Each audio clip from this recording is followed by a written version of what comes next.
Angelina ஜோலிகளும் ஏராளமான விளையாட்டு விற்பனர்களும் முண்டியடிக்கும் புகழ் பட்டியலில் அமெரிக்க அதிபர் பாரக் ஒபாமாவுக்கு 49வது இடம் என்பது சற்று நெருடலாகத்தான் இருக்கும். வெள்ளி தேசத்தின் முதல் கருப்பின அதிபர்.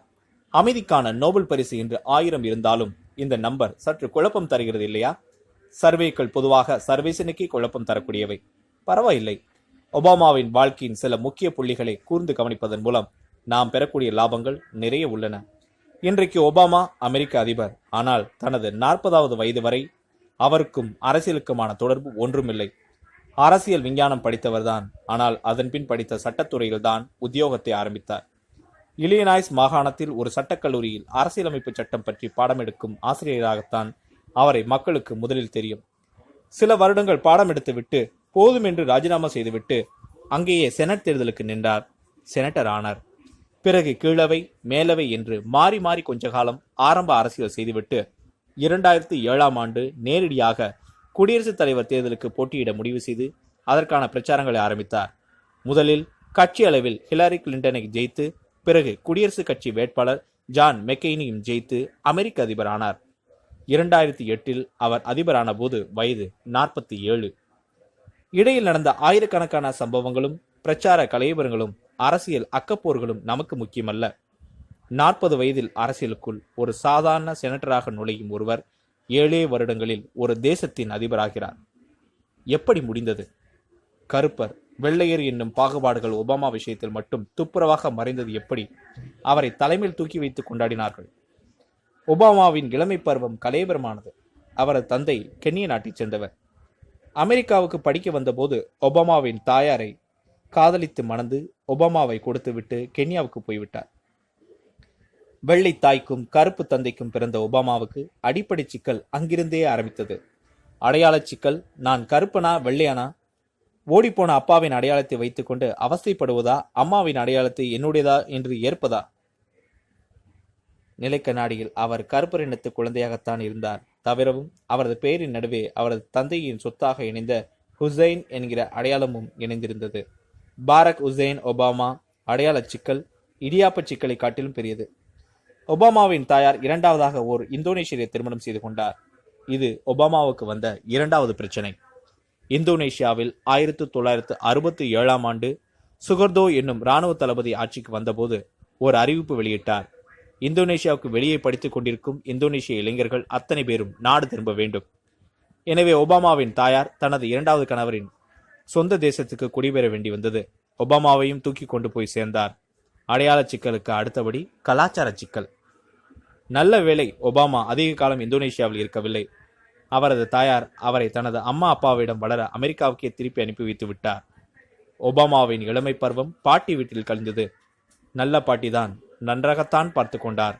ஆனால் ரமணரை போல நான் யார் என்னும் கேள்வி அவரை விடாது வாட்டி கொண்டிருந்தது.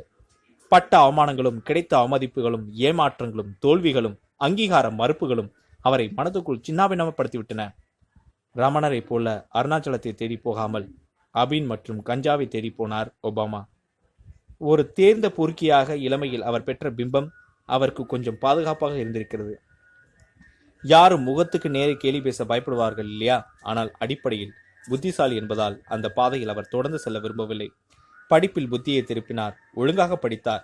கருப்பர்களுக்கு சட்ட ரீதியில் முழுமையான அங்கீகாரங்களும் சம உரிமைகளும் கிடைக்கும் போதுதான் இந்த பிரச்சனைக்கு ஒரு தீர்வு வரும் என்று அவருக்கு தெரிந்தது. எனவே என்ன செய்ய வேண்டும்? சட்டம் படிக்க வேண்டும். அதைத்தான் செய்தார். முன்னதாக அவர் பொலிட்டிக்கல் சயின்ஸ் படித்ததும் காரணமில்லாமல் இல்லை. அரசியலும் சட்டமும் தெரிந்தால்தான் சமூகத்தில் ஒரு கருப்பரின இளைஞன் பிழைப்பு நடத்த முடியும் என்று அவர் மனமாற நம்பியிருக்கிறார். அதனால் படித்தார். கஷ்டப்பட்டு பேச்சாற்றலை வளர்த்து கொண்டார். தன் திட்டம் என்னவென்று 46வது வயது வரை அவர் யாரிடமும் சொன்னதில்லை. இயல்பாக இருப்பார், சகஜமாக பழகுவார். ஏழை எளியவர்களுடனான சட்டங்கள் சிலவற்றை இலினாய்ஸ் மாகாண செனட்டில் அவர் கொண்டு வந்தபோது நல்ல கவனம் கிடைத்தது அவருக்கு. ஏழைகளுக்கு சட்ட உதவி, அவர்களுக்கு வரி குறைப்பு, குழந்தைகள் உடல்நலம் தொடர்பான புதிய சட்டங்களுக்கான ஆலோசனைகள். மேலோட்டமாக பார்த்தால் மிகச் சாதாரணமாகவே இவை தோன்றும். தவிர தனது கருப்பர் இனத்துக்காக பிரத்யேகமாக அவர் ஒன்றும் செய்யவில்லை என்பதையும் கவனிக்க வேண்டும். கருப்பர் இனம் என்ன பணக்கார இனமா? அவர்கள் ஏழைகள் தானே என்று கொஞ்சம் கூர்ந்து கவனித்தால் அமெரிக்கர்களுக்கு புரிந்திருக்கும். ஒடுக்கப்பட்ட ஒரு இனத்திலிருந்து தான் அவர் வந்தார். ஆனால் ஒருபோதும் இன அரசியலை அவர் மேற்கொள்ள நினைக்கவில்லை. தனது சொந்த முயற்சியால், அபாரமான பேச்சாற்றலால் தெளிவான, தீர்க்கமான எதிர்கால திட்டங்களால் மட்டுமே அவர் சாதித்தார். அமெரிக்க அதிபர் தேர்தல் பிரச்சாரத்துக்கு ஒபாமா உபயோகித்த மந்திரச் சொல் இன் சேஞ்ச் வி பிலீவ் என்பது. கூர்ந்து கவனிக்க வேண்டிய மந்திரம் இது. மாற்றுவோம் என்கிற தன்னம்பிக்கை சொல் ஒட்டுமொத்த அமெரிக்கர்களுக்கும் பொதுவானது. அத்தனை பேருடன் ஒபாமா தன்னை இணைத்து அடையாளப்படுத்தி கொண்டு ஒரு தேசியவாத மந்திரமாக அதனை பிரயோகித்தார். அதே சமயம் அமெரிக்க கருப்பர்களுக்கு அந்த மந்திரம் தந்திருக்கக்கூடிய அர்த்தமே வேறு.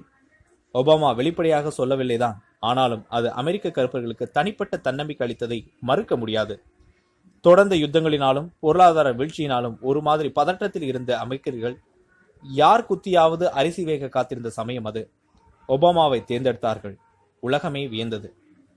அமைதி பரிசுக்கு அருகதையற்றவர் என்று இன்றைக்கு பல பேர் வர்ணித்தாலும் முந்தைய புஷ்ஷை போல வந்ததும் யுத்த பேரிகை கொட்டக்கூடியவராக ஒபாமா இல்லை என்பதை கவனிக்க வேண்டும். பொருளாதார மந்த நிலையிலிருந்து பெருமளவு தேசத்தை மீட்டிருக்கிறார். மக்களுக்கு ஒரு நம்பிக்கையை மிச்சம் வைத்திருக்கிறார். காலம் தாழ்த்தியரும் சொன்னதை செய்யக்கூடியவர்.